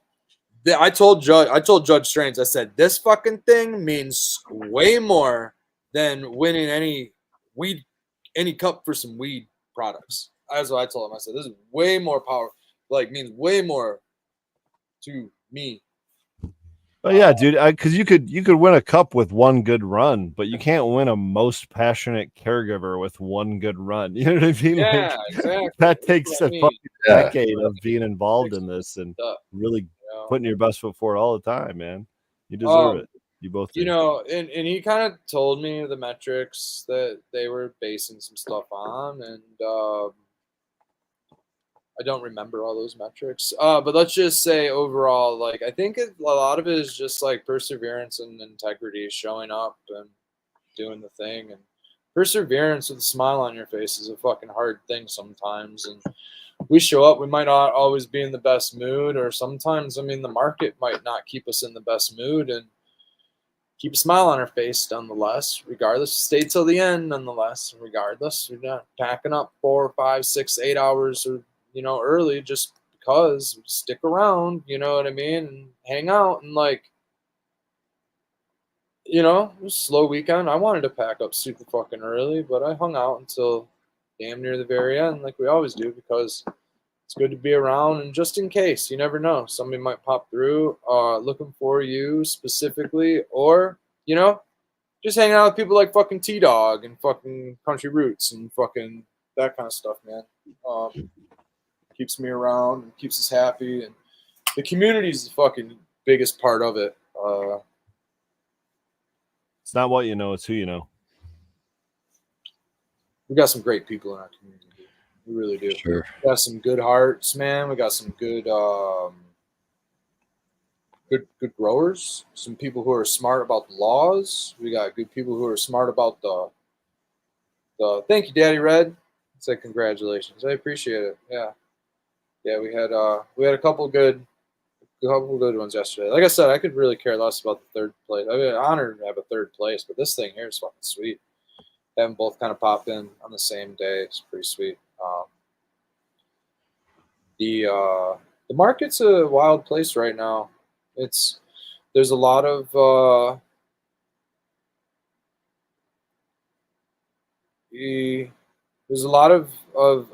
drag racing for scraps to the bottom. So it's perseverance is heavy, there's not the most income like there was before. You can't do bulk anymore. Doing bulk is like basically there's $600 pounds on the way because they're already shipping them in the mail from California. You can order one with a delivery fee if you wanted to. The dudes next to us, I think, had something like like donations, something in the range of like $1,000 pounds or something like that. People were passing those by all day. It's wild. They had good product, passing them by. You can't sell bulk. It's the only way that you can sustain at those bulk prices if you have a machine trimmer or one of those bag trimmers and you're beating your buds to shit and putting blade oils all over them. And what ends up ultimately suffering is the quality. The patients suffer because they need high quality. They need potent resin. They might be looking for a bang for the buck, but I think that you can't compare the bang for the buck when you're talking about a higher quality product because you don't need as much cannabis to get the same effect. It evens itself out. You're wasting more weed when you need to smoke 10 times as much of it. If you're like me and you just smoke joints all day, well, that's just a habitual. I smoke too much weed. Personally, I smoke too much weed sometimes. You know what I mean? It has nothing to do with the medicinal effect. It has all to do with the smoke at that point. And I might as well be smoking hemp because I'm not getting high. You know what I mean? You need good quality, good. I couldn't imagine smoking boof all day. You know what I mean? Something without resin, smoking all day. It's like smoking hemp. I definitely wouldn't sustain on that. No wonder people are needing to smoke a whole ounce. You know what I mean? In just a couple of days because there's very little resin. But anyway, not to beat that dead horse too much. We will be at Gems and Genetics next weekend. Any of you guys going to be at Gems and Genetics next weekend? I will be there. I'll be there with Baked. You'll be there with Baked Spartan? Yep. We'll try Come Forge. We're going to be there. Oh, yeah. Concentrate. We're going to be there.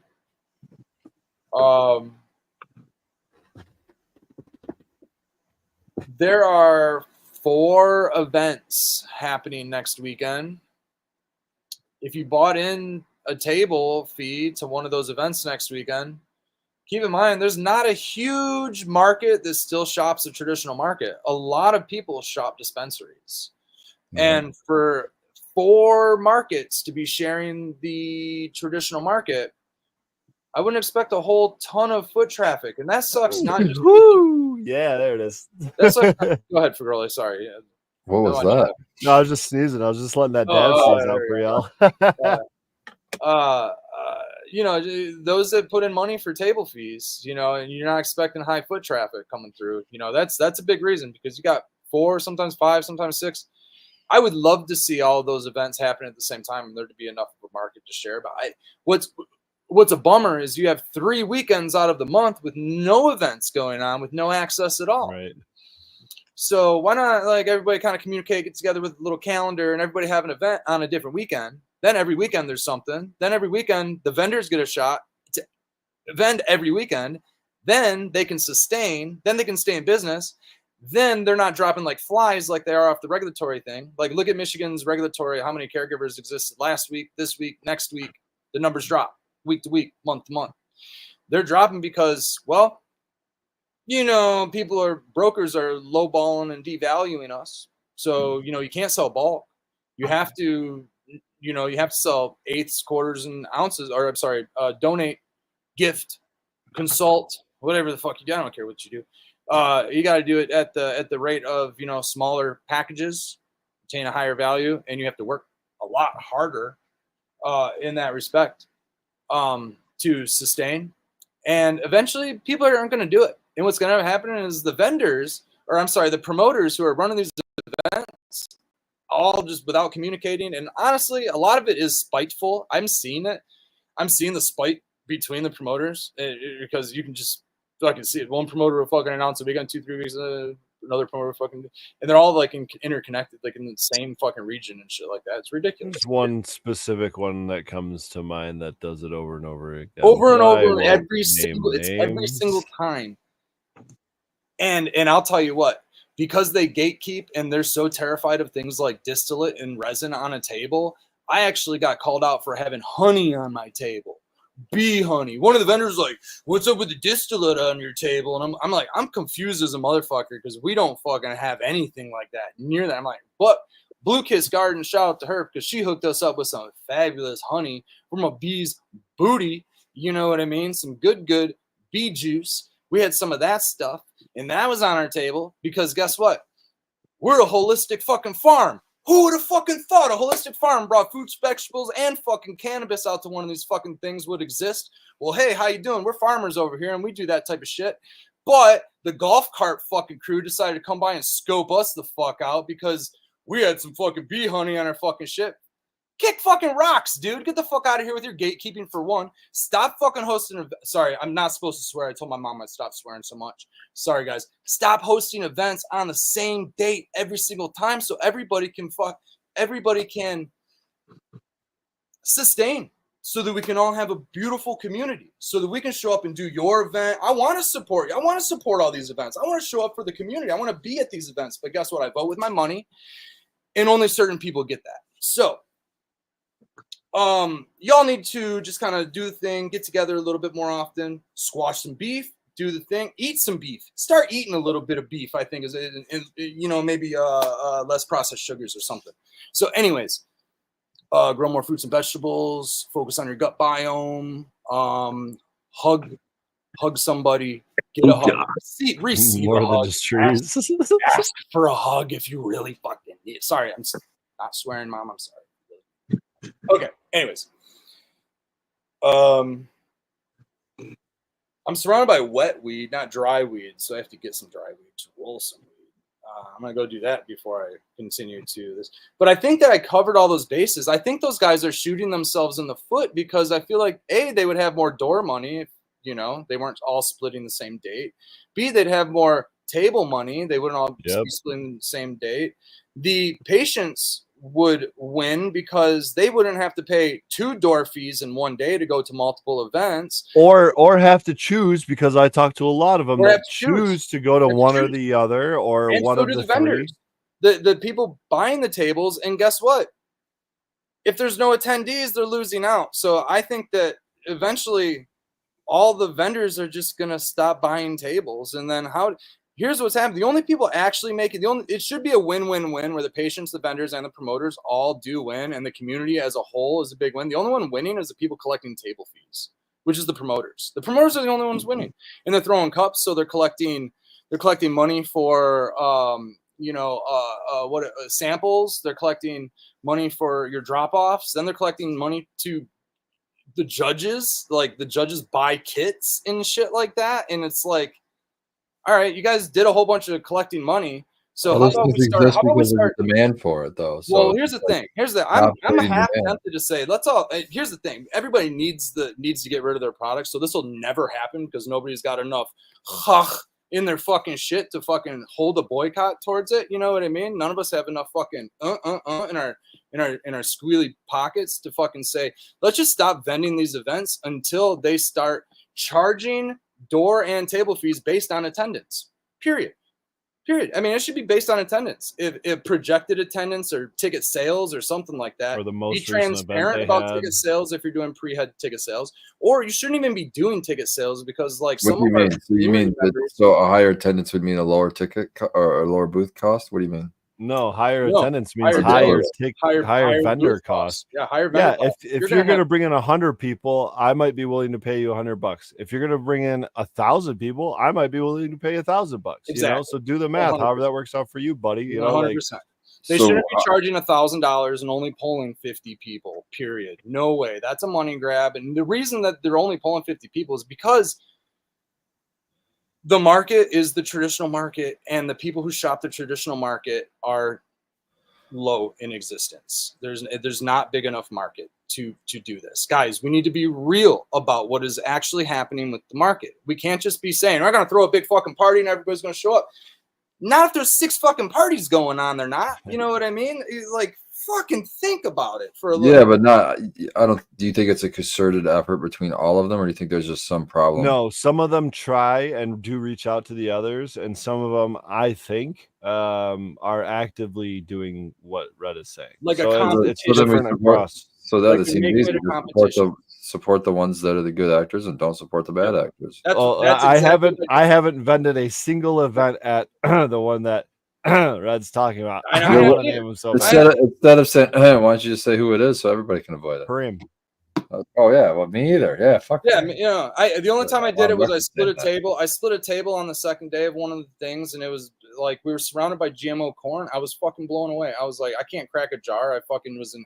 Maybe it wasn't. Maybe it was organic corn, and I just smelled, and I was just tripping. I don't know. I was microdosing that weekend. Maybe it was that. But I'll tell you what, dude. I was like, I think Nut Tree pointed it out to me. He was like, dude, it smells fucking chemically. Were you there? Weren't you there that weekend? Somebody pointed it out. So it was either you or Dan, or somebody was like, dude, it smells like fucking fertilizer or some shit. It's like, all right, well, if you crack your solventless jar around your fucking cornfield, I mean, what's going to get up in that? You know, it smells like fucking pesticides. Might just get pesticides on all that shit. I don't have anything. know, man. I don't have Maybe I'm anything talking against. shit. I might be talking shit. I don't know. But Yeah, I don't have anything against hash or hash heads. no, I just I have have everything something against somebody, in my opinion, the elitism. making a division in the community. Why? It's one thing to have a taste for something. It's one thing to have high standards. Another thing to just be elitist and like, I don't know, like it should be about the quality of the craft, and it seems to just more be about a ingredient and not the quality. Because I've seen some questionable quality stuff as rosin, and just because it's solventless doesn't necessarily mean that it should be considered as part of a like. I would niche argue market. that most of it is questionable.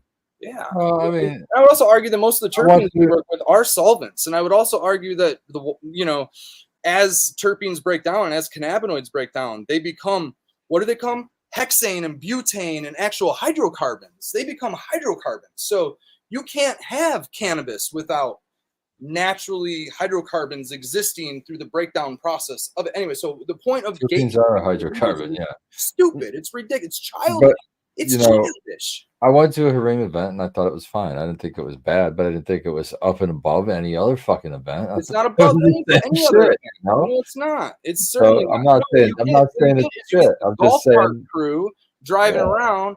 I fucking you over some honey fucking on your table. That's what you. Sorry, I used the fucking F-bomb again. Jeez, I can't stop. What is wrong with this mouth? the F word's very nice because it can be used for a noun, adjective. It fits in everything, man. It fits in everything. It's just the thing. I'm not using it aggressively. I'm It's a using good it more filler as fucking. Gosh, damn! Holy crap, man! It just means I'm Where did upset. where did I grow up? I grew up around a lot of auto shops and factories, and factory workers, and that's just the thing, guys. I'm sorry. Brothers Cash rules everything around me. No, What? yeah, was an engineer. It's just a lot of. I think that's easily solved. I just like for me, I just don't go to those events. I was like, I Yeah. went, and it's like, okay, I don't anymore. it's like any other event, except for you're excluding some fucking vendors because you don't feel like they're at the park. Cool, I'll go to an event where they're not excluded. Once the And right problem solved. Like you said, I kind of like the idea that there's multiple events. I'll just go to the ones that I want, you know. I usually look at who the vendors are at the events. If I like any of the vendors that are going to be there, or probably maybe I'll go support them. But somebody get rid of this guy. Yeah, we do bust nuts on each other. Get the fuck out of here. Just ignore the Get trolls. rid of this guy. What are we talking about now? There's some idiot in fucking chat. Who needs attention? Somebody needs attention. Yeah, I know. I'm Yeah, giving exactly. it to him too. Yes, So- you are. It's all Don't good. feed the trolls. It's like, otherwise just keep writing in there. Make yourself look like a fool. I don't care. Let them post on there. We don't have a chat bot. We don't need one. We self-regulate around here. I love you, Red. Hey, dude, we gotta do what we gotta do, man. I'm fucking tired of the bullshit. This is a livelihood. You know what I mean? Mm-hmm. Like, I do. fucking A, dude. We do this for the betterment of other people. Look at what's that say? Michigan normal. Yeah, baby. You know what that is? Yeah, I do. Well, nowadays it used to be something, I guess. Well, it used to be, yeah, back when that shirt meant something more. Yeah, I mean, I got this shirt fucking 10 years ago. Jeez, I can't stop using it. It's all right. It's all right. Outside of like general acceptance and regulations and the obvious, what do you think like the biggest changes over the last decade are with weed? Like, is it hash production? Is it strain breeding? Is it just the innovation on the growing side? Maybe the lighting technology. What do you guys think is like the biggest change in the last decade? Again, outside of like regulations and then just general acceptance, because obviously that's skyrocketing and has been. The Predator light from GML. I'll say That's lighting for sure. Though. Even if it is a GML light, I'd say lighting definitely. But my buddy Ron is running a GML light, and he's trying to convince me to get one too. And I believe he's definitely doing some good with it. I'm excited for what he's got going on because I gave him some of my clones of my stuff to run under it. So we'll see how he does. Oh, that's cool. That's a good idea. Yeah. I love that Lucas said that she uses fuck like pepper. I just want to shout her out. She came with us to the Billy String shows last week. Lucas is a fucking gem. Shout out to Lucas. That's someone that can tell you about events. I don't know. She misses very many. Yeah, dude, she's usually all of them. She even tried to show up to an event on a day there wasn't even an event to show up to. She got pledged on like a fucking Saturday when there was a Sunday show. Shout out to Lucas on. She's got her own show. I think she's starting to back up. It's on Friday night. Growing with them. Growing with Femmes, yeah. Yeah. Her and her brother was on there. Oh, Fat Freddy's cat. Last Friday, the last one. I didn't catch it live, but I saw the replay.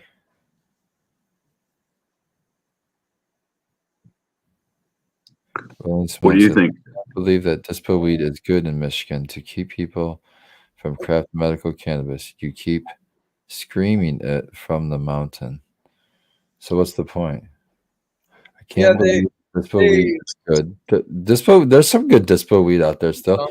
I wouldn't say it's awesome, but there's some good stuff out there. There's definitely some good weed. It's the accessibility. There's dispos on every corner in some municipalities where it's like, doing these back deal black market. It still feels that way. Whereas walking into a dispo feels normal at this point, There you go. Yeah, I wouldn't say it's so much the quality is what they're after, because what we have here in Michigan is as soon as we have in Michigan is I'd say 60 to 80% of the consumers in the dispensary are out of state.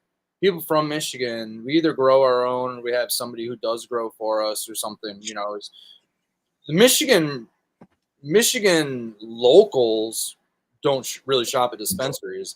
Out of state does. In the border towns all the way around. Well, it's mostly water, but where we do touch UP, states, UT in Wisconsin, that's huge. Fucking yeah. Menominee is loaded with dispensaries. Monroe, Morenci, Coldwater, Nile, all the way down. Bay City. All the way down the coast are loaded with dispensaries, and as soon as you enter our border, there's every single billboard that you can see for miles is a dispensary billboard, and the prices are gut crunching low. And I'm not talking 99 cents a pre-roll. Like obviously the prices used to be high, and I'm not talking about 3,600. I'm not talking about $5,000 pounds. I'm not talking $3,600 pounds. Stuff like that. You can't sustain hand trimming quality at $600 a pound. I don't care who you like. That's not a thing. You have to pay trimmers. You have to pay yourself. You have to pay your light bill. Like there's things you have to pay that a $600 commercial. Yeah, a lot of commercial. The way you do it is you overgrow your yield and you grow a monocrop of a garbage strain that doesn't have a high terpene value. And yeah, dude, I mean, sure, you can totally offer a $600 pound. You could probably sustain. It doesn't mean you're going good product. It doesn't mean that you're a viable craft business doing something. Like you got to pay yourself. You got to pay your employees, and you got to pay people a good wage. Period. You got to pay Mother Mary. You got to pay the plant, the respect Sheerans, and you also have to pay the patients a good quality product, or else they are wasting their money. They're blowing their cash if it's fucking $40 ounces and it's garbage. If it's a good quality ounce with high attention and it still has the nodules on the end because it wasn't machine tumbled and trimmed. By the way, you have to grease up those blades. You have to put oil on those. You have to clean those things and you have to oil them up.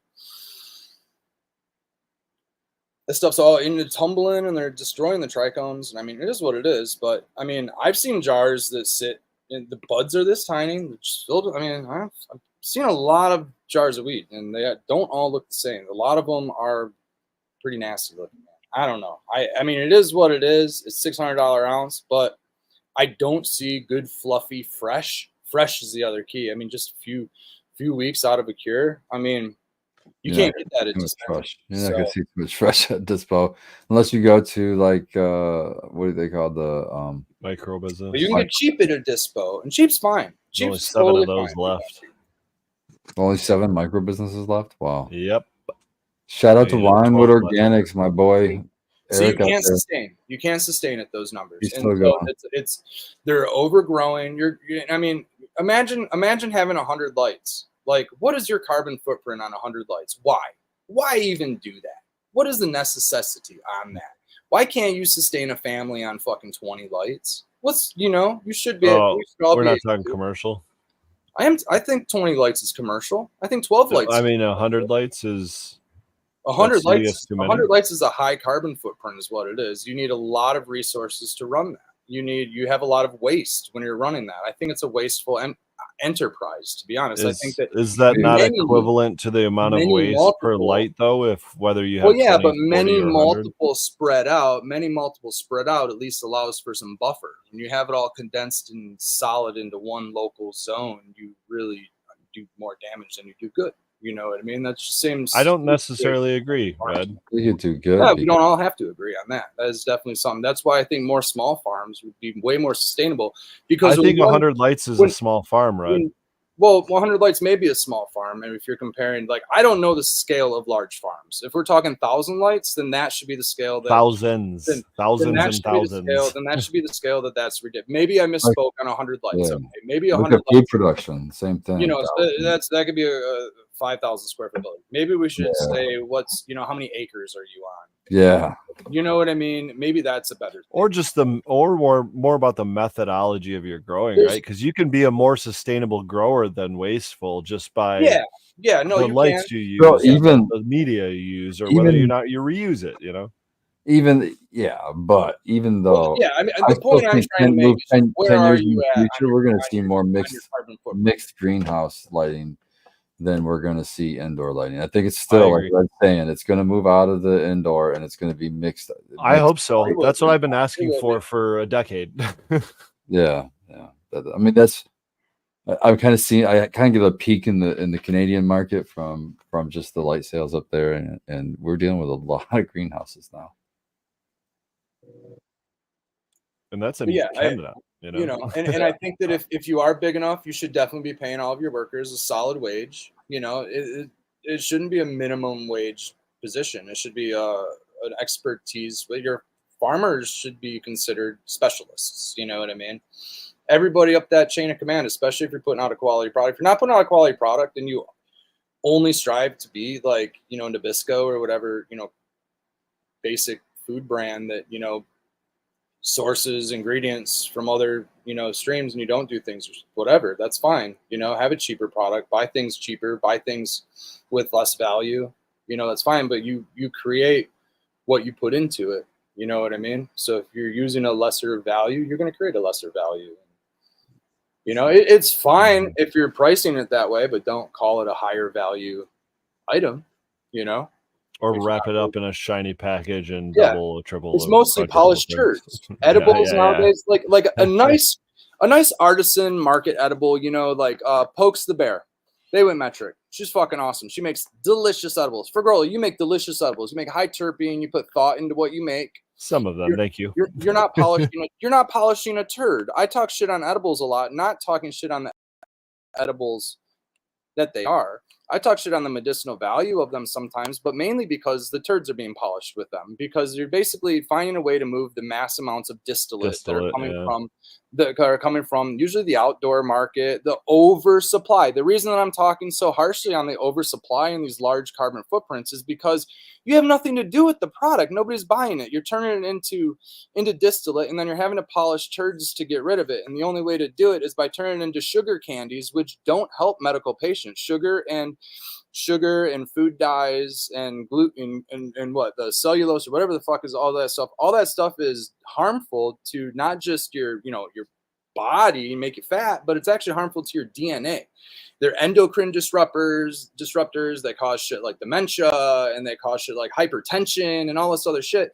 And they certainly cause cancer, and they don't help cancer. And so cancer patients trying to go into get medicine are just greeted with polished turds. So that's my gripe. My gripe has nothing to do with people trying to make money. My gripe has nothing to do with capitalism or any of that stuff. My gripe has to do with scale based on the supply, based on the consumption chain, basically. So everybody's trying to play capitalism and play the numbers game. Numbers are great on the books. You can do it all you want and you can grow it all, but if you don't have a buyer or a market, there's no point in turning on those lights.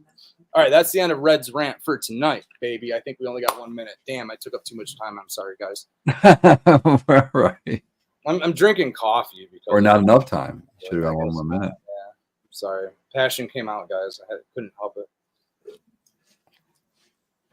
It is okay. What do you guys got coming up now that we got a minute left? You said you got October 19th as the Gems and Genetics. Sounds like both you guys will be there. I'm not sure if I'll be able to make it through or not, but if I can, just look out for the white shirt and hat and the big beard. Everybody who's interested in lighting, you can get in at grandmasterleds.com. There's a sale. There's no codes. You just auto applies at checkout. It goes till the 17th. It's up to 20% off on all the lighting and shit on the website. Nice. Check it out. Not everything is 20% off, but it's up to 20%. The Predators are marked down. I think it'll be $200 for a Predator right now on sale. They're not in stock, but you can pre-order instead of locking the sale price and get them at the discounted price now if you want them. Get you some LEDs. Lower your carbon footprint. I'm just gonna say. I mean, apparently they're hot words. I guess you talk about carbon footprint, or talk about being like resourceful. It's a hot word. So I'm just gonna say it. Anyways, market flooded. Nobody's buying. The market is flooded. People are buying. The market is over. The market's flooded, like way flooded. Like what? Remember when Oregon had like millions of pounds? Like, yeah, Michigan's on the way, except it's all distillate. Okay. Anyways, Gems and Genetics next weekend. Third Eye Craft Affair on the 27th of this month, and then there's Third Eye Craft Fair on the 23rd of November, guys. We'll be at all three of those events, and we can't wait to see you guys there. Thanks for tuning in, everybody. It's been a fucking hell of a show. Happy harvest to everybody. Don't freeze. Keep Cheers, going. guys. Happy Croptober. Cheers. See you next week.